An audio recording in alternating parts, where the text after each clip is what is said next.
Hello दोस्तों, स्वागत है आप सभी का आशीर्वाद क्लासेस में। तो दोस्तों, कैसे हैं आप लोग? उम्मीद करता हूँ आप लोग स्वस्थ होंगे, मस्त होंगे, अपनी पढ़ाई में व्यस्त होंगे। दोस्तों, आज के इस वीडियो में हम लोग जानेंगे हिंदी व्याकरण का बहुत ही महत्वपूर्ण चैप्टर अव्यय या अविकारी शब्द को। दोस्तों, अव्यय को अविकारी शब्द भी कहा जाता है। तो आइए समझते हैं कि अव्यय किसे कहते हैं। हिंदी भाषा में कई ऐसे शब्द हैं जिनके रूप लिंग, वचन, कारक आदि के कारण परिवर्तित नहीं होते। इस प्रकार के शब्दों को अव्यय या अविकारी शब्द कहते हैं।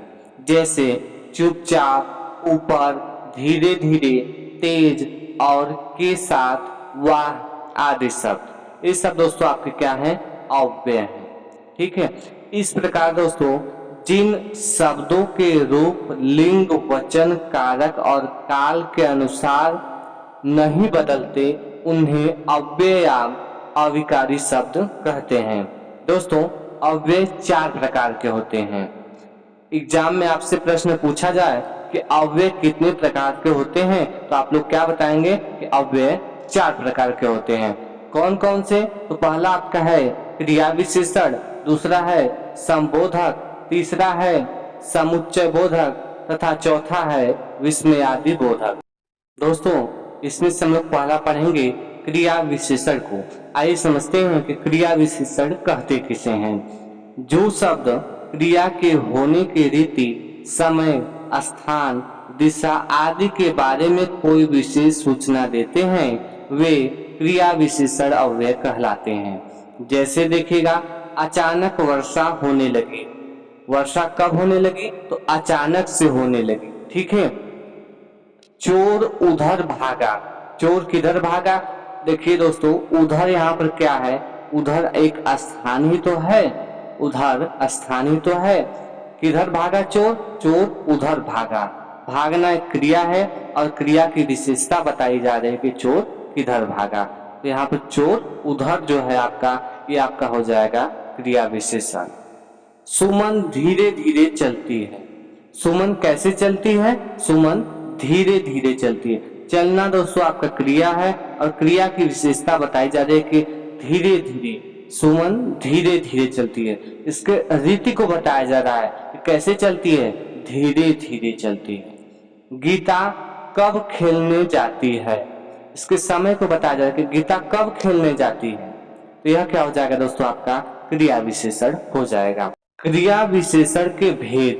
दोस्तों, यह प्रश्न आपके एग्जाम में पूछा जाता है कि क्रिया विशेषण के कितने भेद हैं। तो दोस्तों, क्रिया विशेषण के 4 भेद होते हैं। कौन कौन से? तो पहला आपका है रीतिवाचक क्रिया विशेषण, दूसरा है स्थानवाचक क्रिया विशेषण, तीसरा है कालवाचक क्रिया विशेषण और चौथा आपका है परिमाणवाचक क्रिया विशेषण।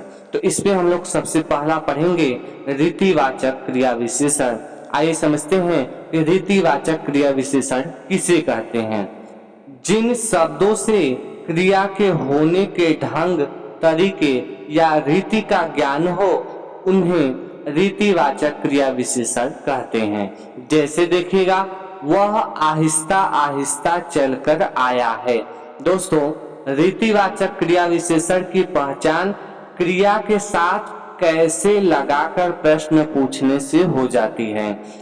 जैसे वाक्य दिया गया है तो इसको हमको पहचानना है कि यह रीतिवाचक क्रिया विशेषण है कि स्थानवाचक क्रिया विशेषण है। तो इसको दोस्तों रीतिवाचक क्रिया विशेषण को पहचानने के लिए क्रिया के साथ कैसे लगाकर प्रश्न पूछा जाता है। जैसे वह आहिस्ता आहिस्ता चलकर आया। ठीक है। अब प्रश्न कैसे पूछेंगे? वह कैसे चलकर आया? कैसे चलकर आया? तो वह आहिस्ता आहिस्ता चलकर आया। इसके ढंग को बता रहा है, इसके तरीके को बता रहा है, इसके रीति को बता रहा है कि वह आहिस्ता आहिस्ता चलकर आया है। अतः यह क्या हो जाएगा दोस्तों? यह आपका रीतिवाचक क्रिया विशेषण हो जाएगा। अगला देखिएगा, मूसलाधार वर्षा हो रही है। वर्षा कैसे हो रही है? तो वर्षा मूसलाधार हो रही है। ठीक है ना। वर्षा मूसलाधार हो रही, उसके तरीके को बता रहा है, उसके ढंग को बता रहा है कि वर्षा कैसे हो रही है। जब दोस्तों रीतिवाचक क्रिया विशेषण में हम लोग क्रिया से कैसे का प्रश्न करते हैं तो इसका उत्तर मिलता है कि वर्षा कैसे हो रही है, मूसलाधार हो रही है। अतः यह कैसा विशेषण है तो दोस्तों यह आपका रीतिवाचक क्रिया विशेषण है। ठीक है, अगला देखिएगा, मयंक कक्षा में मजे से सो रहा है। अब कैसे से प्रश्न कर लीजिए, मयंक कैसे सो रहा है तो मजे से। अब दोस्तों यहाँ पे मजे से क्या हो जाएगा, मजे से आपका रीतिवाचक क्रिया विशेषण हो जाएगा। उसके तरीके को बता रहा है कि मयंक कक्षा में कैसे सो रहा है, मजे से सो रहा है। नेक्स्ट देखिएगा, गाड़ी धीरे धीरे चल रही है। कैसे से प्रश्न कर लीजिए, गाड़ी कैसे चल रही है तो इसके रीति को बता रहा है, इसके ढंग को बता रहा है कि नहीं गाड़ी धीरे धीरे चल रही है। कैसे चल रही है भैया, धीरे धीरे चल रही है।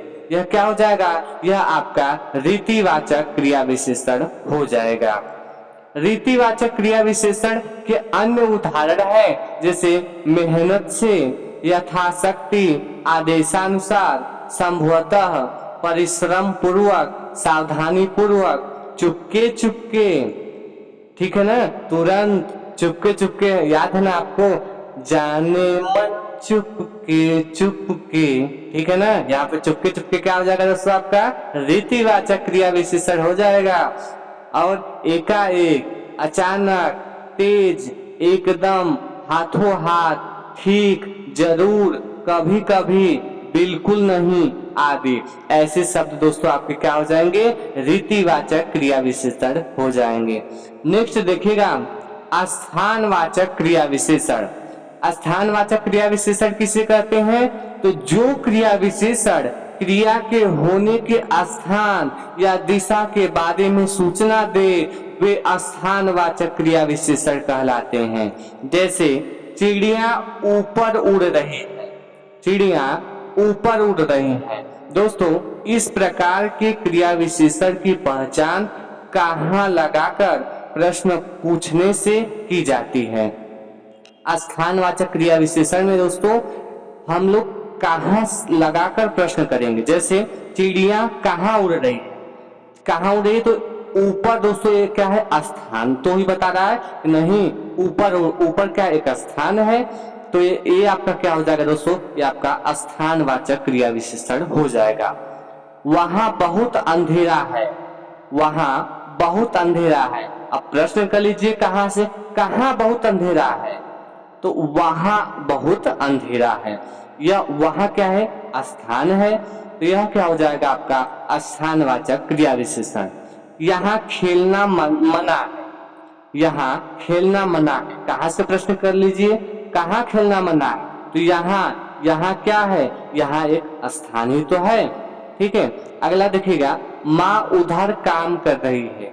माँ उधर काम करे, कहाँ काम कर रही है माँ, उधर ना, उधर आपका क्या हो जाएगा दोस्तों, स्थानवाचक क्रिया विशेषण हो जाएगा।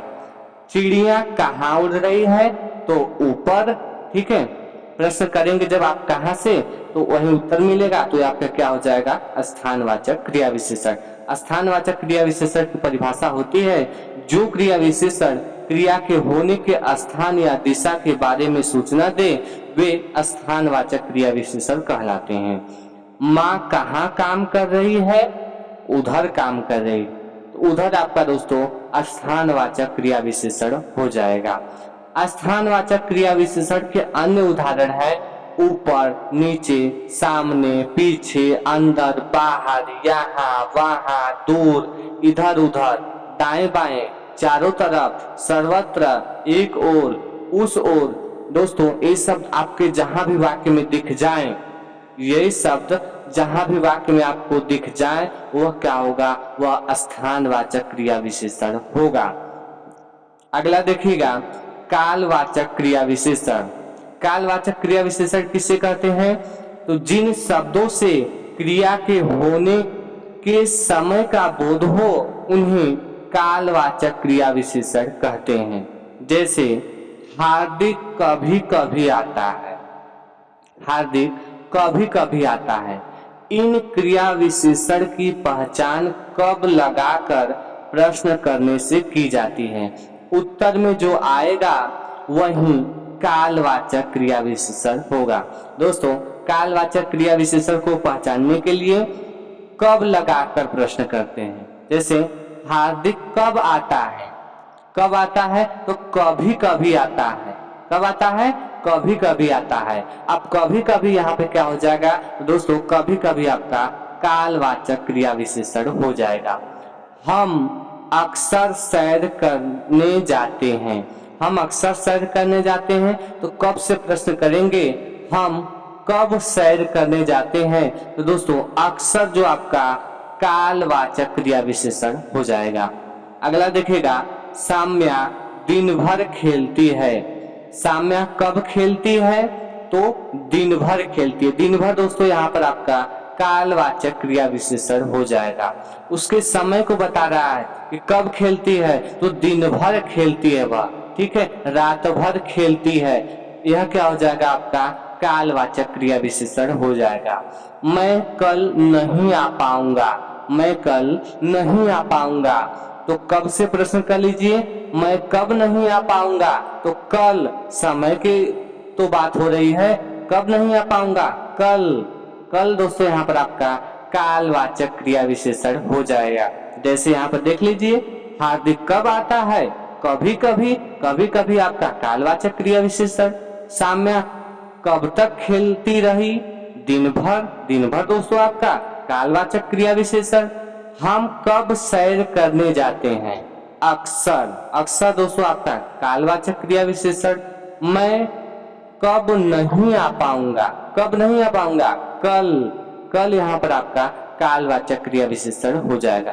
कालवाचक क्रिया विशेषण दोस्तों कब लगाकर आप प्रश्न करेंगे आसानी से समझ लेंगे, ठीक है।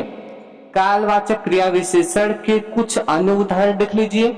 जैसे आज, कल, परसों, दिन भर, रोज, बार बार, अगले दिन, पिछले साल, बाद में, कभी कभी, हमेशा, कब, जब, तब, पहले, 10 बजे, रात को आदि। ऐसे शब्द दोस्तों आपके क्या हैं, कालवाचक क्रिया विशेषण हैं। कहीं भी वाक्य में आपको परसों दिख जाए, दिन भर दिख जाए, ठीक है, रोज, बार बार, 10 बजे, कभी कभी, हमेशा, तो क्या होगा दोस्तों, आपका कालवाचक क्रिया विशेषण होगा। अगला देखिएगा, परिमाणवाचक क्रिया विशेषण। किसे कहते हैं परिमाणवाचक क्रिया विशेषण। तो दोस्तों जिन शब्दों से क्रिया की मात्रा या परिमाण, मापतौल आदि की जानकारी मिलती है उन्हें परिमाणवाचक क्रिया विशेषण कहते हैं। जैसे वह ज्यादा खाता है। खाता तो है लेकिन कितना खाता है। दोस्तों परिमाणवाचक क्रिया विशेषण की पहचान कितना लगाकर प्रश्न करने से की जाती है। परिमाणवाचक क्रिया विशेषण में क्या होगा, कितना लगाकर जब प्रश्न करेंगे तब इसकी पहचान होती है कि नहीं, हाँ यह कौन सा क्रिया विशेषण है, तो यह आपका परिमाणवाचक क्रिया विशेषण है। जो उत्तर मिलेगा वही परिमाणवाचक क्रिया विशेषण होगा।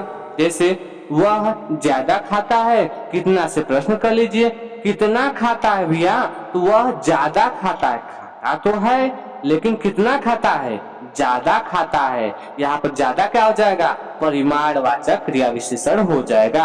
अगला देखिएगा, बच्चा कितना बोलने लगा है। अब कितना से प्रश्न कर लीजिए, बच्चा कितना बोलने लगा है। अब दोस्तों यहाँ पर कितना प्रश्न में भी दिया है और कितना से आप लोग प्रश्न भी कर रहे हैं, तो कोई बात नहीं, यहाँ पर कितना क्या हो जाएगा, आपका परिमाणवाचक क्रिया विशेषण हो जाएगा। लड़के बहुत शोर कर रहे हैं। लड़के कितना शोर कर रहे हैं, तो यहाँ पर बहुत बहुत शोर कर रहे हैं ना, तो बहुत आपका परिमाणवाचक क्रिया विशेषण हो जाएगा।